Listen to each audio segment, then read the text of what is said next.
As we are speaking now, another pastor in Ghana is going to fall sick, and another one is in Africa who is going to fall sick, and another one is in Europe or America who is going to fall sick, and the sickness will maybe take the life of that man of God. He is very powerful, very great man of God who has a very large congregation.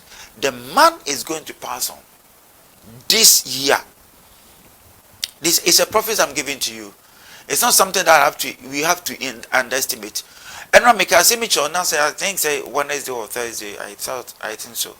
Say Papa bi Awurade nkom hye free osoro ba me nkyɛn ebeka kyerɛ me sɛ yɛmmɔ mpaye entia owuo na me hu sɛ efie bi hye efie ne bɛhye no ɛbɛhye nipa pani ɔba pani ɛhye onipa pani na pani baako na ahye mufra miensa anase mienu ana Awurade kasa wie no ne bosomi mienu no usumienu ana gya to ɛwɔ ginyase ɛwɔ kumase atonsu ene hye fie na hye oba pani baako ene hye ne mofra enso so miensa.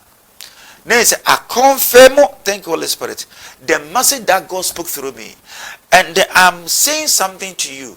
The reason why I'm saying this is that another man of God, Ghana, Africa, and the world is gonna pass on.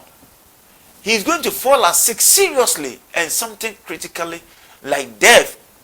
And this man of God is going to visit his ancestors without coming back on this life. No. And I said, God, are you calling the person or we should pray? And God said we should pray. Because demons are working seriously and powerfully. That has given me a quotation for us to treat, to work on it. Because what I know is that if you're a Christian and you are strong, demons must run away from you.